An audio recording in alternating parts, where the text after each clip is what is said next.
للعالمین انت شفیع المذنبین اکرم لنا یوم الحدین فضلا وجودا والکرم یا رحمتا للعالمین ادرک لذیل العابدین محبوس ایدی الظالمین فی المغرب والمزدحم نحمد اللہ علی توفیقہ والصلاة والسلام علی حبیبہ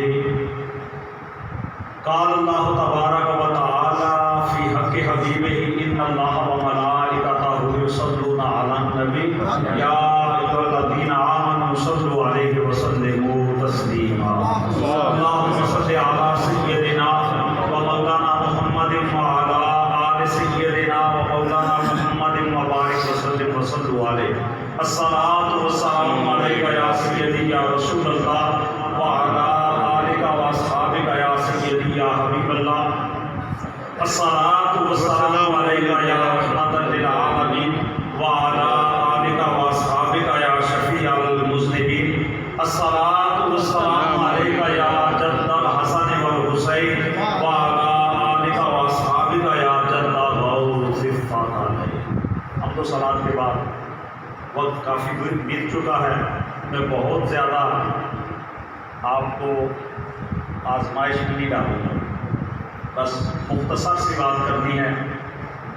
حکم ہو گیا ہے، کھڑا ہو گیا ہوں، چند باتیں مختصر وقت میں۔ سب سے پہلی بات یہ، سرکار دو عالم نور مجسم شفیع معظم رحمت کائنات جان کائنات صدر بزم کائنات فخر موجودات جناب محمد الرسول اللہ صلی اللہ علیہ وسلم کے ساتھ جس شے کو بھی نسبت ہو گئی وہ محترم، بے شک جس شے کی بھی نسبت سرکار دو عالم سے ہو گئی وہ محترم ہے۔ ہر وہ نسبت والی چیز قابل احترام ہے، محترم، عزت والی، احترام والی، کہ جس کی نسبت حضور کے قدموں سے ہے، چاہے وہ مکے کی گلیاں ہوں، چاہے مدینے کی گلیاں ہوں، چاہے وہ بدر کا مقام ہو، چاہے احد کا مقام ہو، جہاں جہاں میرے مصطفیٰ کی تلیاں لگ گئی وہ مقام بھی محترم ہے۔ اب اس سے اگلی بات کرتا ہوں، اتنی بات آپ کے ذہن میں ہونی چاہیے کہ رحمت عالم سے نسبت رکھنے والی ہر شے محترم ہے۔ اب اگلی بات کہ حضور کے وہ صحابہ جنہوں نے ایمان کی حالت میں رخ والضحیٰ کی تلاوت کی، رخ والضحیٰ کو دیکھا، رحمت عالم کے چہرہ والضحیٰ کی زیارت کی، وہ اتنے محترم ہیں، اتنی عزتوں والے ہیں، اتنی شانوں والے ہیں، اتنے مراتب والے ہیں کہ رب ذوالجلال کا قرآن ان صحابہ کی عزت کو اس طرح بیان کرتا ہے کہ وہ صحابہ جس گھوڑے پہ سوار ہوتے ہیں وہ گھوڑا بھی محترم، اور اس گھوڑے کے کانٹے جس زمین پہ پڑتے ہیں، جس پتھر پہ پڑتے ہیں، اس پتھر سے جو چنگاریاں نکلتی ہیں وہ بھی محترم۔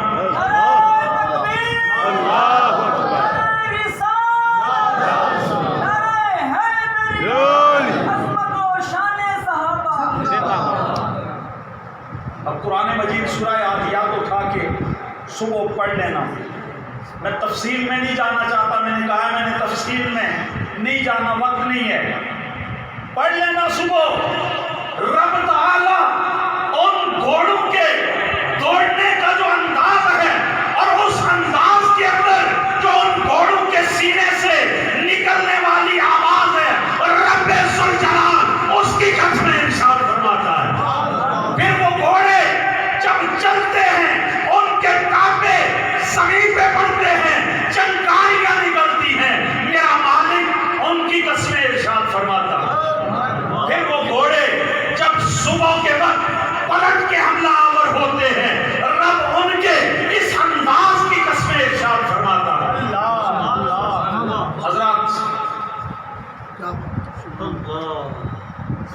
کیوں اتنی عظمت ہے؟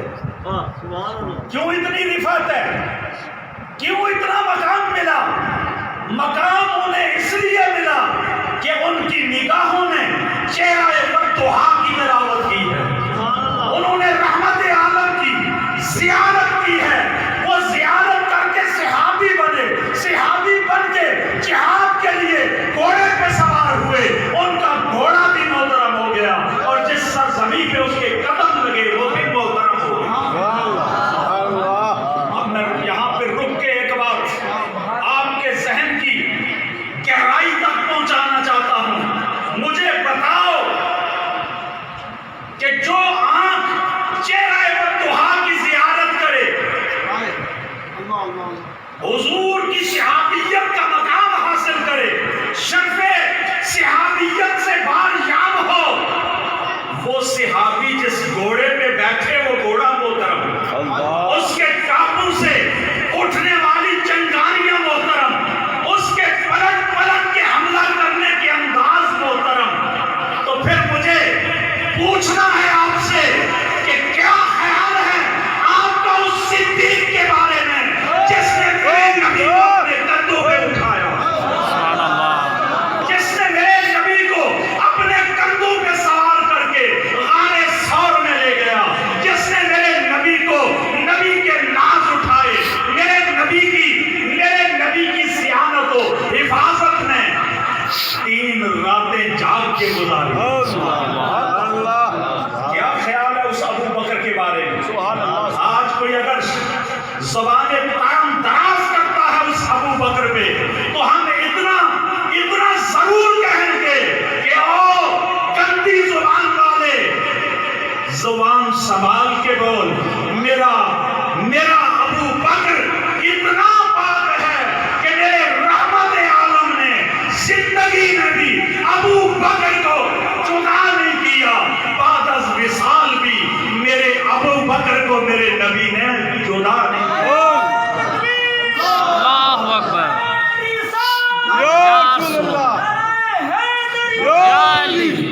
مختصر کرتا ہوں، وہ مقام جہاں میرے حضور تشریف فرما، وہ گنبد خضرا کی وہ جگہ جہاں رحمت عالم کا جسم اطہر ہے، علماء تشریف رکھتے ہیں، اس پہ علماء کی ایک پوری بحث ہے۔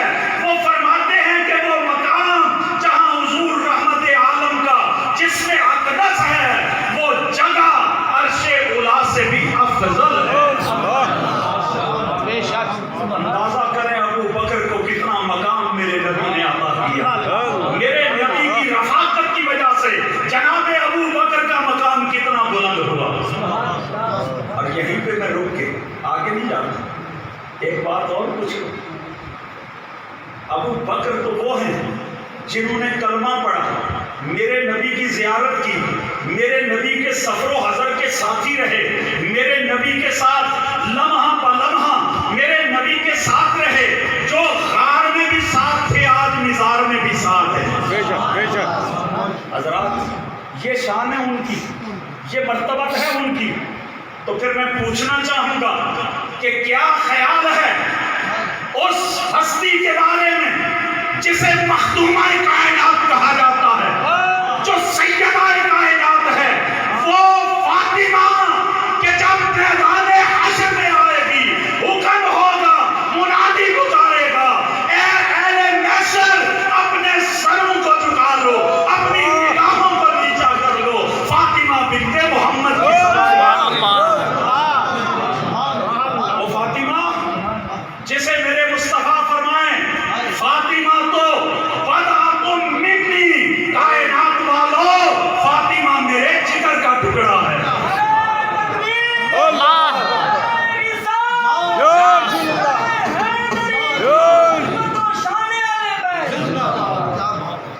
یا تو تساں نیندر آئی تھی یا بھول تھکی گئے، اللہ سبحان اللہ، یا بھول تھکی گئے ہو یا نیندر آئی۔ نعرہ ذرا ایک ہی مارو لیکن پیار نہ، نعرہ تکبیر، اللہ اکبر۔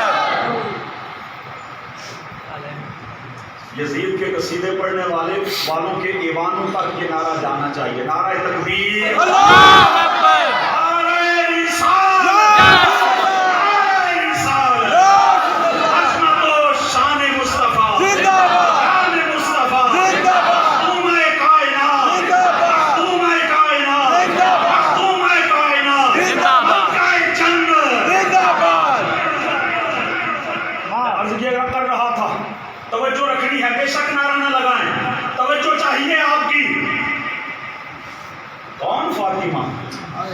جسے میرے مصطفیٰ کہیں فاطمہ میرا قلب ہے، وہ فاطمہ جسے میرے مصطفیٰ کہیں فاطمہ تو روحی، فاطمہ میری جان ہے، وہ فاطمہ۔ اللہ اکبر، کتنا بلند مقام ہے اس فاطمہ کا۔ ارے جو نگاہ سے دیکھے، جو ہاتھ میں ہاتھ دے، جو ساتھ رہے، اس کا مقام اتنا بلند۔ جو فاطمہ میرے مصطفیٰ کے جگر کا ٹکڑا ہے اور جس کی رگوں میں میرے مصطفیٰ کا خون دوڑ رہا ہے، اس فاطمہ کا مقام کتنا بلند ہے۔ اللہ کیا بات ہے۔ وہ علی، سبحان اللہ، وہ علی،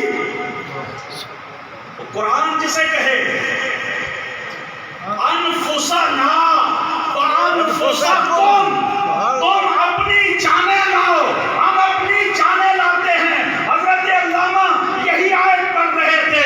اپنی جانوں سے مراد ایک جناب محمد الرسول اللہ کی ذات ہے، دوسری جناب مولا مرتضیٰ کی ذات ہے۔ انفسنا کا مصداق ایک ذات محمد الرسول اللہ ہے، دوسری ذات مولا مرتضیٰ ہے۔ اللہ سے میرے مصطفیٰ کے ساتھ اتنا قرب ہے۔ اور وہ علی جس نے آنکھ تب کھولی جب میرے مصطفیٰ کی زبان کھلی، جب تک زبان منہ میں نہیں آئی آنکھ کھول کے دیکھا نہیں۔ وہ علی جو میرے مصطفیٰ کی رفاقت میں بچپن ہی سے رہا، لمحہ بلمحہ جو حضور کے ساتھ رہا، اور جس کے بارے میں میرے قریب نبی نے غدیر خم کے موقع پہ ہاتھ علی کا پکڑ کے بلند کر کے فرمایا تھا، من کون تو مولا ہو، آسا علی کا مولا ہو، جس کا میں مولا ہوں اس کا علی مولا۔ تفصیل میں نہیں جانا چاہتا، آگے کیا خیال ہے اس حسن کے بارے میں، کیا خیال ہے اس حسین کے بارے میں، جن کو میرے مصطفیٰ فرمائیں ان الحسن والحسین سیدا شباب اہل الجنہ، میرا حسن بھی میرا حسین بھی جنتی جوانوں کے سردار ہیں۔ الحسن والحسین ہما ریحانتایا من الدنیا، کائنات والو میرا حسن اور میرا حسین میری دنیا کے دو پھول ہیں۔ حدیث مبارکہ میں ہے کانا یضمہما و یشمہما، میرے نبی سینے سے بھی لگاتے، میرے نبی انہیں سنگا بھی کرتے۔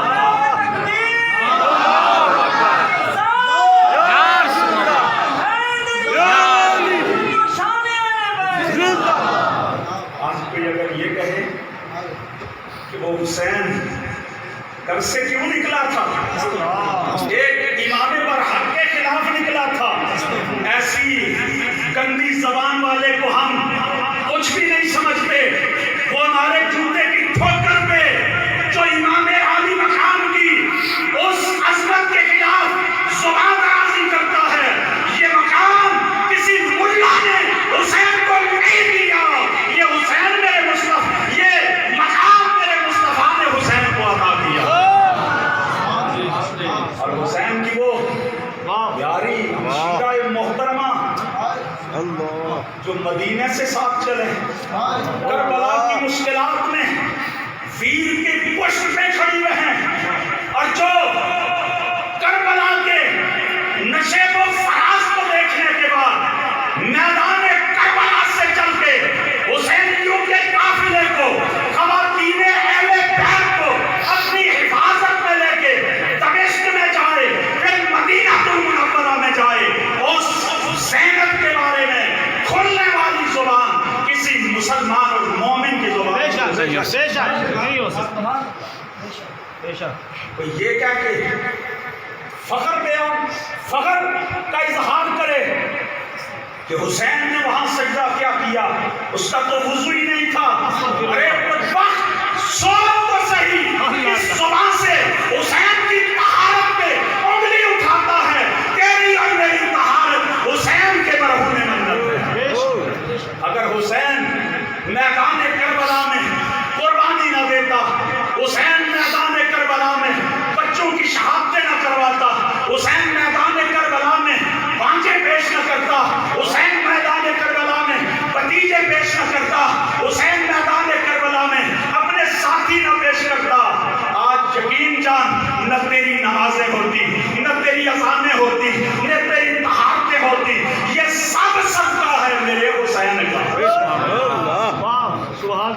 سے آگے نہیں جانا چاہتا، سبحان اللہ میں آگے نہیں جانا چاہتا، بس آپ کو چشتیوں کے تاجدار کی بارگاہ میں لے کے جاتا ہوں۔ سبحان اللہ چشتیوں کے تاجدار سے پوچھتے ہیں کہ آپ بتائیں حسین کیا ہے، حسین کی مرتبہ کیا ہے، حسین کی شان کیا ہے، حسین کی عزت کیا ہے، تو آپ فرماتے ہیں شاہ تو حسین، بادشاہ تو حسین، دین اصل حسین، دین اصل تو حسین، سردار ندار دست دست یزید، لا الہ الا اللہ اصل حسین۔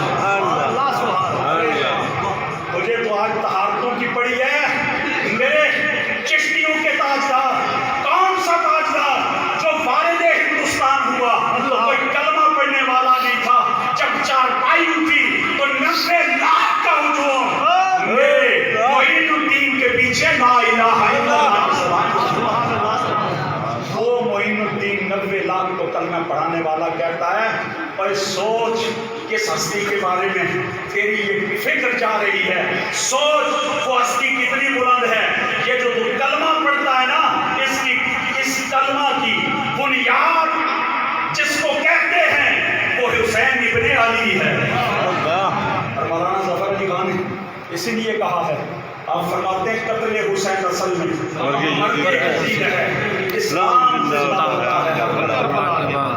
بس میری بات ختم ہے، میں آپ کی وساطت سے ایک قرارداد، جن لوگوں نے یار غار مصطفیٰ، یار بیزار مصطفیٰ سیدنا صدیق اکبر کی شان اقدس میں دریدہ دہنی کی، جن لوگوں نے سیدنا امام حسین رضی اللہ تعالیٰ عنہ کی بارگاہ میں لب کشائی کی، لب کشائی، اور لب کشائی بھی ایسے نہیں کی، جسارت کی، جنہوں نے سیدہ طیبہ طاہرہ کی لاڈلی سیدہ زینب کے حضور میں اس طرح کے کلمات بولے، اور جن لوگوں نے امیر یزید زندہ باد کے نعرے لگائے، اور جنہوں نے سیاست یزید زندہ باد کے نعرے لگائے، میں آپ کی وساطت سے حکومت پاکستان سے اس بات کا مطالبہ کرتا ہوں کہ ایسے بے لگام حضرات کو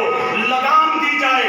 اگر آپ لگام نہیں دیں گے تو رب محمد کی قسم اہل بیت کے غلام موجود ہیں جو ان کی زبانوں کو گودیوں سے کھینچ کے لوگوں کے سامنے ڈال دیں گے۔ ہم کسی کے جبے دستار کو نہیں دیکھتے، ہم کسی کے وقار کو نہیں دیکھتے، ہماری نظر میں اگر وقار ہے تو حسین ابن علی کا ہے، ہماری نظر میں وقار ہے تو سیدہ زینب کا ہے، ہماری نظر میں وقار ہے تو سیدنا ابو بکر صدیق کا ہے۔ حضرات اپنے عقیدوں کا قبلہ درست کیجیے، اور کسی ایسے بندے کے حوالے سے اپنے دین کو برباد نہ کیجیے جو حسین ابن علی کا نہیں۔ اور میرا اور آپ کا کیا لگتا ہے؟ ہم تو حسین ابن علی کے تارک دریوزہ گر ہیں، ہم تو ان کے جھاڑو، ان کے دربار کے جاروب کش ہیں، اور اس جاروب کشی پہ بھی ہمیں فخر ہے۔ بلکہ اگر میں یہ کہہ دوں کہ ہم تو مولا حسین کی گلی کے سب کے ساتھ نسبت رکھتے ہیں، اور اس بات پہ ہمیں فخر ہے کہ ہم حسین کی گلی کے ساتھ۔ حضرات بہت بڑے مقام اور عالی وقار، عالی مرتبت ہستیاں ہیں یہ۔ ہم کسی بھی شخصیت کو اگر مانتے ہیں، ذات کو مانتے ہیں، وہ اصحاب کبار کی عزت کی وجہ سے مانتے ہیں، اہل بیت اطہار کی عزت کی وجہ سے مانتے ہیں۔ اگر کوئی اہل بیت کا دامن تھام کے اصحاب کی گستاخی کرے وہ بھی ہم سے برداشت نہیں ہوتا، اور اگر کوئی اصحاب رسول اللہ کا دامن تھام کے اہل بیت کے وار کرے تو وہ بھی ہم سے برداشت نہیں ہوتا۔ ہم اہل سنت ہیں، اور امام اہل سنت فرماتے ہیں اہل سنت کا